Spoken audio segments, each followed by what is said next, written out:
Hello everyone, welcome to beauties blog. তো কালকে সন্ধ্যাবেলায় মা জিজ্ঞেস করছিল যে রাত্রেবেলায় কি খাবি। আমি বললাম যে যেটা ইচ্ছে সেটাই করো, তুমি যেটাই করবে আমরা সেটাই খাবো।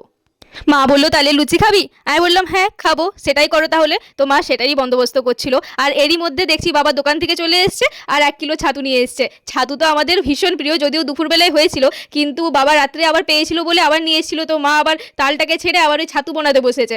আসলে প্রোগ্রাম হয়েছিল যে কালকে হবে ছাতুটা, কিন্তু আমি বললাম যে না মা, একটু ছাতু ভাজা করে দাও, মুড়ি দিয়ে খাবো, খুবই ভালো লাগে ছাতু ভাজা।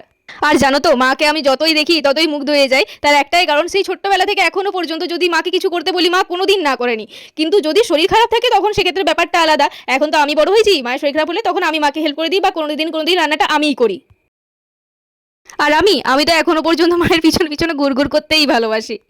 তবে আমাদের বাড়িতে একটা ব্যাপার খুব ভালো, জানো তো, আমরা সবাই একসঙ্গে কাজ করি। এই যে বললাম মা তালটা করতে পারছিল না, ওই জন্য বাবা এসে বসে গেছে, বললো দাও আমি করে দিচ্ছি।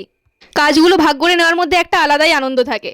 আর হ্যাঁ, তোমাদেরকে তো একটা জিনিস দেখানোই হয়নি। এই দেখো, এটা আমার কাকিমার বাড়ির ঠাকুর ঘর, আর এখানে কাকিমা ওই গোপালের ঝুলন যাত্রা করেছে। আর কালকে মার আমি একটু বেরিয়েছিলাম, এই দেখো এখানেও কত বড় করে গোপালের ঝুলন যাত্রা করেছে। কি ভীষণ ভালো লাগলো দেখে, কি যে বলবো। ছোট্ট একটা ঘর কিন্তু কত সুন্দর করে সাজিয়েছে দেখ।